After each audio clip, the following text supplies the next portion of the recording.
Tim, let's start then. Obviously, you've released the second edition of Something to Shout About this week for Forest Green fans. It's now on sale. Talk me through the process of adding those extra bits and pieces to add to the history of the club. Well, we sort of started again about 9 months ago, made a list of people we'd like to interview for the book. Weren't able to interview everybody, but went up to Liverpool, met Jim Harvey and had a day with Jim, and plenty to talk about from Jim's era. I've obviously spoken to Dale, didn't manage to speak to Dave Hockaday, unfortunately. I mean, it would have been nice to get his views of his time at Forest Green, but no, all in all, it was very good. When you finished the first edition, of course, it went up to 2006 when we moved to the new lawn.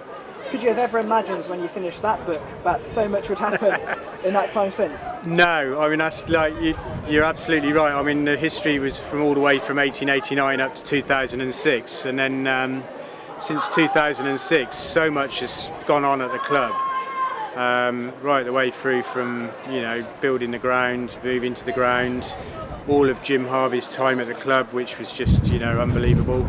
And then, you know, near meltdown, and then all of a sudden, you know, we're the biggest thing since sliced bread in the eco world, and new kit, new badge, and you know, a new horizon, you could say. Like all this talk about going in the Football League, you know. Of course, thanks to the publicity of being in a league like the Conference, and with people like Heather Cook providing the statistics, you can look back on the Conference history quite easily. Yeah. Is it difficult putting together all the details when you think back to, you know, almost 2 centuries ago, and having to research that detail for you? Heather's statistics are all in the book, and they're amazing. I mean, there's a record of every single player that's ever played for Forest Green in the Conference, and it's all there recorded in the book alongside the, you know, all the results are there. It's like a full set of stats, and without Heather keeping those records, I don't think we would have been able to put those stats in the books.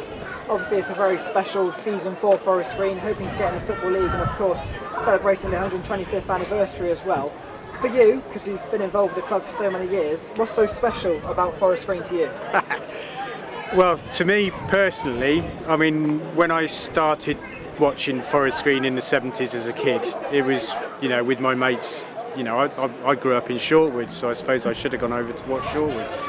But even back in the 70s, you know, Forest Green Rovers have always been a special club. The ground's always been special.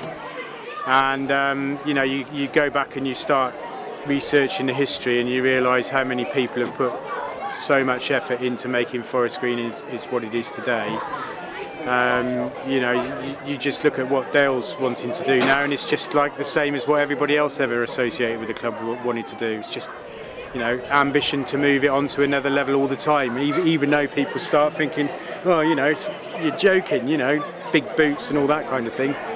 We're in the Conference now because 20 years ago Trevor and Colin decided that was where we were going to go.